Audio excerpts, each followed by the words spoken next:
Vladimir Poutine qui voit d'un mauvais œil l'entrée probable des pays baltes et de l'Ukraine dans l'OTAN. C'est ce qu'il a confié dans un entretien exclusif à Christian Mahler et Victor Harich. À l'occasion du 60e anniversaire de la capitulation nazie, le président russe a accepté de dresser un état des lieux de la Russie d'aujourd'hui. Il répond notamment aux accusations d'autoritarisme dont il fait l'objet. Aujourd'hui, lorsque l'État essaye d'être fort et plus efficace, il y a chez nous et chez vous des gens qui ne l'admettent pas. Les poursuites que nous avons lancées contre certaines sociétés retiennent votre attention.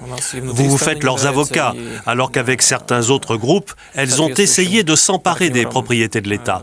Vous savez, il ne s'agit pas de gens pauvres, ce sont des gens très riches qui en 5 ans ont gagné chacun 6 à 7 milliards de dollars. Ils n'ont pas besoin d'être défendus. Je suis convaincu que la démocratie n'est pas le tout permis et l'anarchie.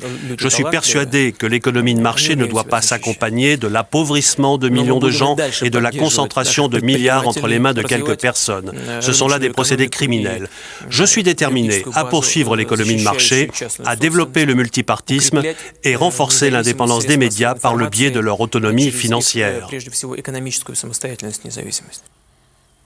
Mardi prochain, vous allez mettre au point avec l'Union européenne un plan d'action commun. Auriez-vous préféré en être membre à part entière ? Il faut que les deux côtés soient prêts à coopérer à un rythme qui soit acceptable par les deux parties. Il est absolument hors de question pour nous, Russes, que l'Europe soit à nouveau divisée. Et je n'exclus pas qu'à un certain moment, notre coopération, par sa densité, ressemble à une adhésion à l'Union européenne. Monsieur le Président, est-ce qu'une Europe qui pourrait être fragilisée par un non français à la Constitution européenne poserait problème à vos intérêts? Ce n'est pas notre affaire. Mais laissez-moi vous dire que nous avons certains problèmes dans nos relations avec l'Union européenne. Notre problème majeur, c'est que nous n'avons pas d'interlocuteur. Le président change tous les 6 mois, c'est démocratique, mais en termes de gestion, ce n'est pas très efficace. Si l'Europe veut être un centre fort de la politique mondiale, elle doit résoudre ses problèmes économiques et sociaux, elle doit être homogène et plus efficace. Depuis la fin de la guerre froide, quel jugement portez-vous aujourd'hui sur l'OTAN qui essaye d'étendre son influence à vos voisins, à vos partenaires comme l'Ukraine et la Géorgie ? Le fait que l'OTAN exerce une grande influence sur l'Ukraine et la Géorgie ne nous indispose pas.